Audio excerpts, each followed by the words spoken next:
When the gods fell at Mount Deismaar, their divine fire scorched the heavens and reshaped the earth. The world was reborn in glory and ruin alike. From the ashes rose new gods, Awnsheghlien, Avani, Eric, and others who carried light into the mortal age. Yet the essence of Azrai, lord of deception and pride, did not vanish. His death unleashed a shadow that sank into the blood of those who had served him. And from that black flame were born the awnsheghlien, mortals twisted by divine corruption into the living reflections of a dead god's will. Their curse is eternal. Each awnsheg carries a fragment of Azrai's power, some monstrous in form, others beautiful but hollow, all immortal and damned. They do not serve a master, for their god is gone, yet his hunger lives within them, reshaping flesh and soul alike. Across Cerelia their empires rise and fall, but their legend endures. The echo of a war that never truly ended, the proof that even in death, the shadow still breathes.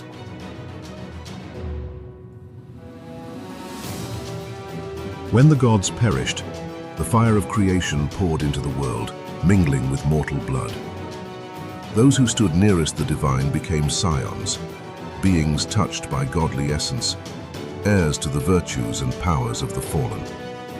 Their bloodlines became the pillars of civilization, birthing kings, heroes, and saints. But among them flowed one essence darker than the rest, the lingering corruption of Azrai, whose death did not cleanse but infected. Unlike the others, Azrai's gift brought no enlightenment. His essence was chaos, ambition unbound by mercy, power untempered by wisdom. Where Awnsheghlien heirs built empires and Avani's sought knowledge, Azrai's descendants carried a curse that devoured both. The blood of the shadow whispered to them, feeding pride, greed, and rage, until the soul itself began to twist. For some, the change was gradual, unseen beneath noble masks. For others, it came in a single instant, as their humanity melted away into monstrous form. This transformation was not merely punishment, it was hunger. The divine blood sought to return to its source, to rebuild Azrai from the fragments scattered at Deismaar. Every act of cruelty, every conquest and betrayal, fed that lingering will. The awnsheghlien are born when mortal ambition and divine corruption meet. They are not chosen but claimed, reshaped into vessels for a god who refuses to die. Generations pass, and the blood does not fade. It sleeps in mortal veins, waiting for anger or arrogance to wake it. Even now in courts and temples, Scions of light walk unaware that within them lies the seed of shadow. For as long as mortals crave dominion, Azrai's fire endures. The gods' victory at Deismaar ended the war in heaven, but in mortal hearts it never ceased.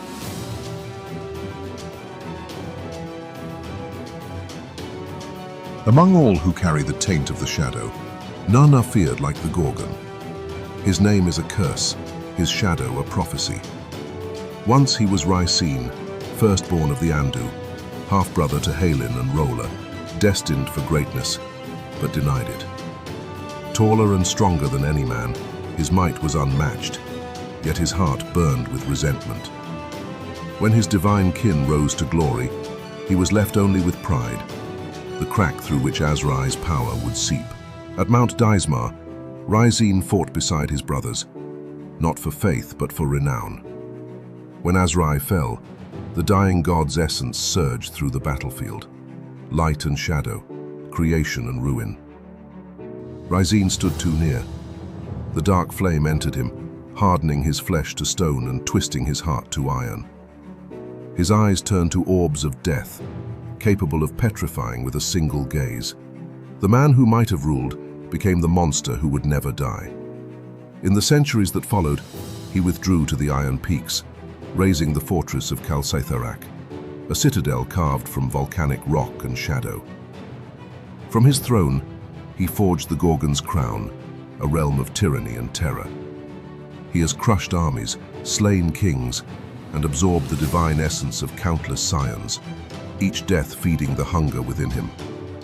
To his followers, he is a god. To his enemies, he is the end of empires. The Gorgon's ambition is endless. He believes that by consuming the bloodlines of Awnsheghlien and Rolla, he can ascend and restore Azrai's dominion. But his curse denies him divinity, his soul too corrupted to rise, too immortal to perish. Thus he endures, half god, half corpse, dreaming of conquest over a world already dying beneath his gaze. The mountains tremble at his laughter, and the air around his fortress tastes of iron and fear.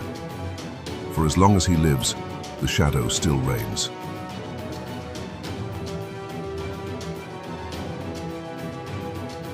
In the black heart of the Spiderfell, beneath canopies that blot out the sun, dwells the creature once called Elf. He was once among the Cydalians' greatest, a sorcerer of unmatched brilliance, who sought eternity not through patience, but through transcendence. He feared not death, but stillness, believing that immortality without change was worse than oblivion. His search for transformation led him into Azrai's web, and in that web, he was caught forever. When the gods perished, the blast of divine magic shattered his form and spirit alike.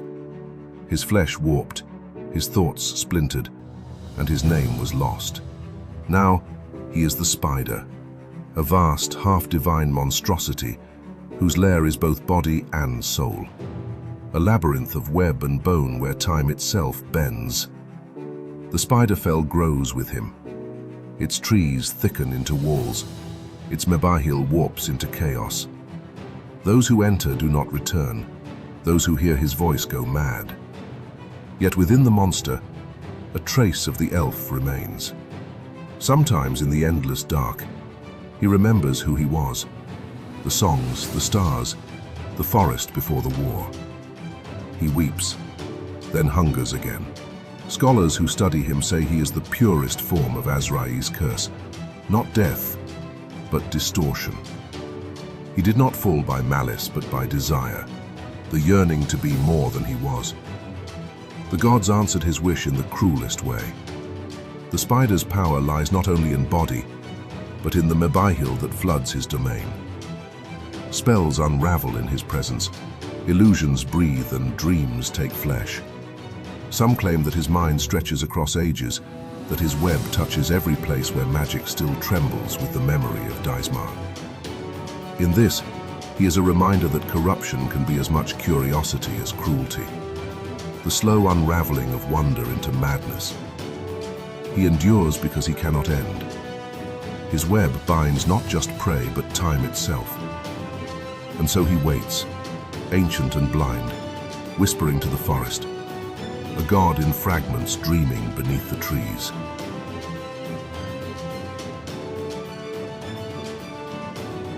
Far to the south, beyond the deserts of Bin Sada and the golden coasts of the Kinazi states, lies Serpent's Isle, where black cliffs rise from silver seas. There rules the Serpent, a being as cunning as any god and as venomous as his name. Unlike the Gorgon or spider, he rules not through fear, but through belief, for his worshippers love him as their savior, even as he leads them into damnation. The Serpent was once a mortal priest, perhaps of Azrai himself, though his true origin is lost to time. When the shadow fell, he claimed to hear the god's dying voice and drank of his essence. Slowly, over centuries, his flesh reshaped, eyes slit like gold, scales gleaming beneath his skin. His tongue split, his voice deepened into a hiss that could charm or command. He proclaimed himself the heir of the fallen god, the vessel through which Azrai would return. His realm is a kingdom of heresy and splendor. Temples of obsidian rise from the sea like fangs, their spires coiled in serpentine design.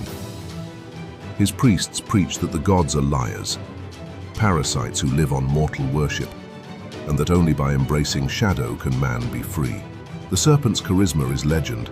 He speaks not as tyrant but as prophet, turning light against itself.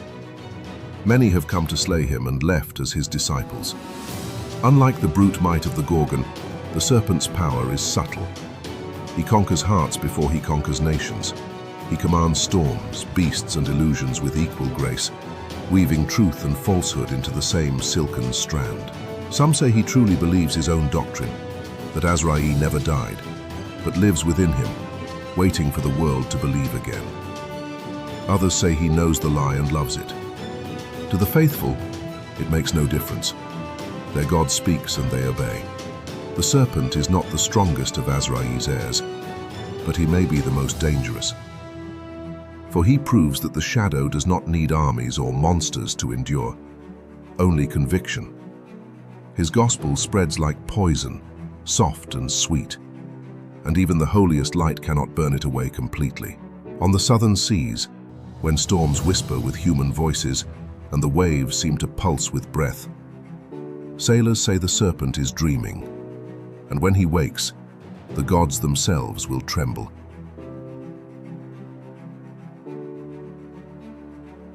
Not all of Azrai's heirs are kings of terror. Many rule forgotten lands, their names spoken only in fear or pity. Each bears a fragment of the god's ruin, not united, but scattered like shards of glass across Cerelia. Among them, a few stand out, their stories as tragic as they are terrifying. Once a noblewoman of Anwiri, the Chimera sought to seize immortality by harnessing divine essence. Her ambition was intellect, not cruelty. She wished to perfect life itself. But the power she touched belonged to Azrai, and perfection became perversion. Her body split into 3 monstrous heads: lion, serpent, and dragon. Each voice speaking a different mind, each will at war with the others. Her fortress in the Erebanian forest is a ruin of beauty and madness, where beasts obey and mortals vanish. At times she weeps for what she has lost. At others, she roars for what she still desires. The Chimera is not a villain. She is the echo of brilliance devoured by pride. In the desolate east, the Basilisk stalks a wasteland of stone.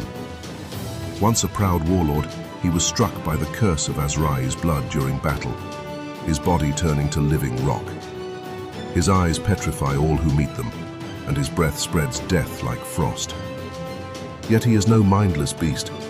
He mourns the stillness he brings, surrounded by the statues of those he once loved. His kingdom is a graveyard, every figure frozen in silent worship. Some believe he kills only to end his solitude. Others say he waits for someone strong enough to shatter him.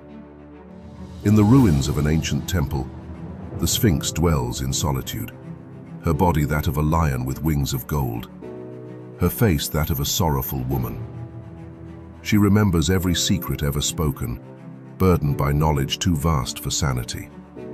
Her riddles are her curse, questions that reveal truths mortals are not meant to bear. Those who answer her die enlightened, those who fail die ignorant. Both fates, she insists, are merciful. Once a scholar who sought to understand the gods, she now guards their silence. Her eyes reflect pity for those still foolish enough to seek meaning in the divine. Across Cerelia, countless other children of shadow linger. The Harpy, whose songs lure armies to ruin. The Lamia, whose beauty hides a serpent's heart. The Chimeron, a shifting monster that devours magic itself. Some rule petty domains of terror. Others hide, ashamed of what they have become. Yet all share the same curse. They are fragments of Azrai, shards of his dying will scattered through time. The gods destroyed his body, but his essence endures through them. Each a reflection of what mortals might become when power eclipses purpose. Together, they are the blood enemies, the living testament that godhood and damnation are separated only by the thinnest thread.